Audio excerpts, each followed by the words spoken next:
সেই ক্লাস 1 থেকে মাস্টার্স পর্যন্ত বিভিন্ন পর্যায়ে আমরা ইংরেজি শিখে আসছি।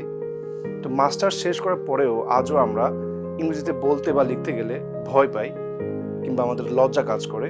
এই সমস্যাটি কেন হয়েছে? Because we did not follow the right process to learn English as language.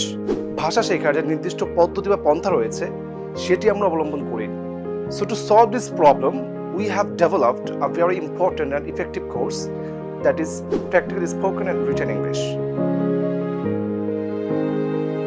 যেই কোর্স আমরা রেখেছি ব্রিটিশ অ্যান্ড আমেরিকান প্রনাউন্সিয়েশন, গ্রামারগুলো ব্যবহারিক পদ্ধতিতে শেখা, ভোকাবুলারি শেখার দারুণ এবং কার্যকরী টেকনিক, প্রতিদিন ইংরেজি প্র্যাকটিস করার সুযোগ। I'm Lutful Kabir Fahim, an instructor at TechPark English. I'm going to conduct a seminar on next Friday, so hope to see you there.